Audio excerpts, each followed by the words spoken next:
In 2009, inside of a small church in Anadarko, Oklahoma, Pastor Carol Daniels showed up like she did every Sunday. But when her friends got there and found that the church doors were locked, they knew something was wrong. What they discovered inside that small church would shock the town of Anadarko and everybody who knew her. Carol's murder was brutal. It was strange, and still no answers. This is the story of a woman of faith who died in a terrible way in a case full of questions. Who would want to hurt Carol Daniels, and why? This is her story. Some murders are so terrible they leave a scar on more than just the victim's family. They affect the whole community. The murder of Pastor Carol Daniels was one of those cases. More than 10 years later, it is still haunting people. Carol was born on October the 26th, 1947 to Mr. and Mrs. Dunlap. She was the second of 4 kids, all raised with love in Oklahoma City. Carol stood out not because she wanted attention, but because she was kind and steady.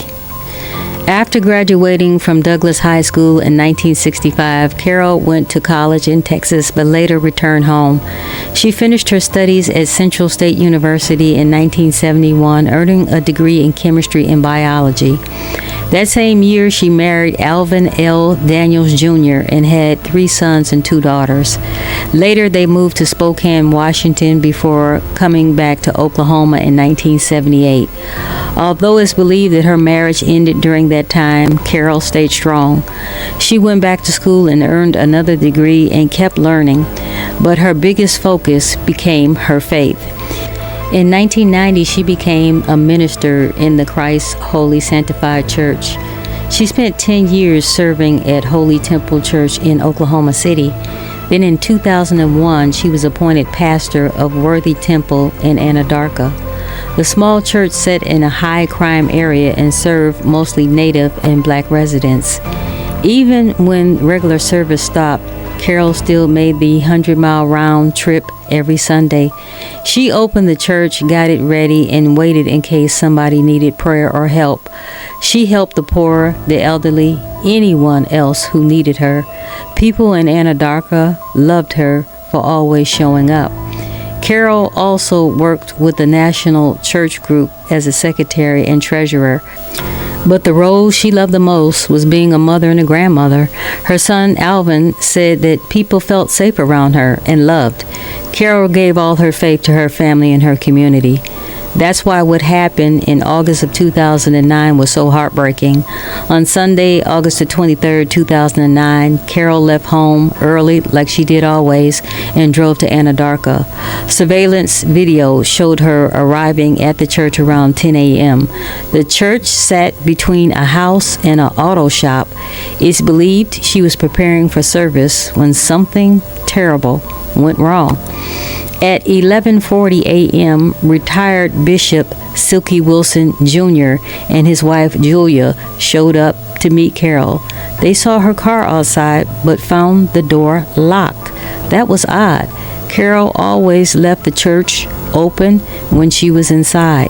They knocked on the doors and the windows but got no answer. They knew something was wrong and they went to the police station just a half a block away.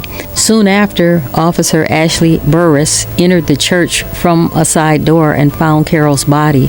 She was naked, lying in a pool of blood behind the altar. She had many stab wounds, especially around her neck and throat. Her head was almost cut off. Her arms were stretched out like a cross. A strange chemical had been poured on her body and her hair was badly burned. Officer Burris called for backup, and within minutes, more officers and paramedics arrived. All were shaken by what they saw. Caddo County District Attorney Brent Burns called it the worst crime scene that he had ever seen. The Oklahoma State Bureau of Investigations took over.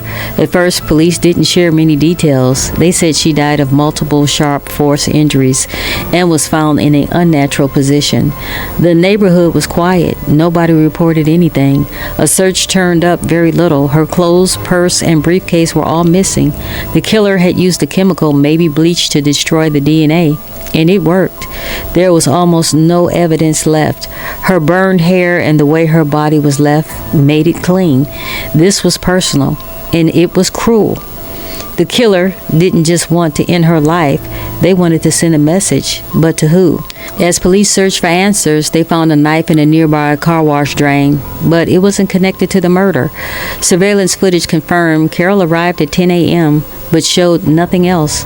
Police believe the killer came in through the back where no cameras could see. Days passed. Police said they had no suspects. A $10,000 reward was offered. Later, they raised it to $15,000. Tips began to come in, but none led to a killer. Her family was devastated. Carol had always been their rock. Their community was broken. She was more than a pastor. She was their support. She was their friend. Her autopsy was delayed due to political issues, but finally released 9 months later. It showed her injuries were worse than first thought. Her neck had deep cuts. She had been stabbed in the chest and the shoulders, and she had defense wounds on her hands and burns on her scalp. There were no signs of sexual assault. From the beginning, police thought that she was targeted for who she was, a black female pastor. Local religious leaders were warned to increase security. Fear spread. Investigators called in the FBI's behavioral team, but no evidence, no suspects, no clear reason. The case went cold. Rumors took over the town. Some said it was drug-related.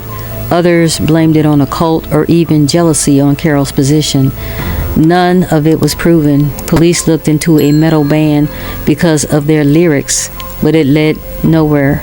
A blurry video showed someone in white running near the church, but no one could identify them. In 2015, 6 years later, a woman came forward. She told police that 2 local drug dealers were involved, and she took police to a shed where she said they burned evidence. She claimed to see one of them with a bloody knife and a blouse. She died of an overdose just days later, and police found little at the shed. Still, her tip led police to a suspect. In 2017, a grand jury heard the case. The suspect was Denise Cooper. She was also known as Darnell Cooper. Her name had been whispered in the town for years. 2 men tied to the drugs were called to testify, but they didn't cooperate. The DA believed Carol was killed during a robbery and that Cooper didn't act alone. But by then, Cooper had already died of cancer at the age of 55, and nobody else was named. The DA said the case was solved, but others weren't too sure. Police never shared the evidence that tied Denise Cooper to the murder, and no one else was charged. More than 15 years later, no one has been arrested. Her family still awaits answers. Her community still feels the loss. Carol Daniels wasn't just a murder victim.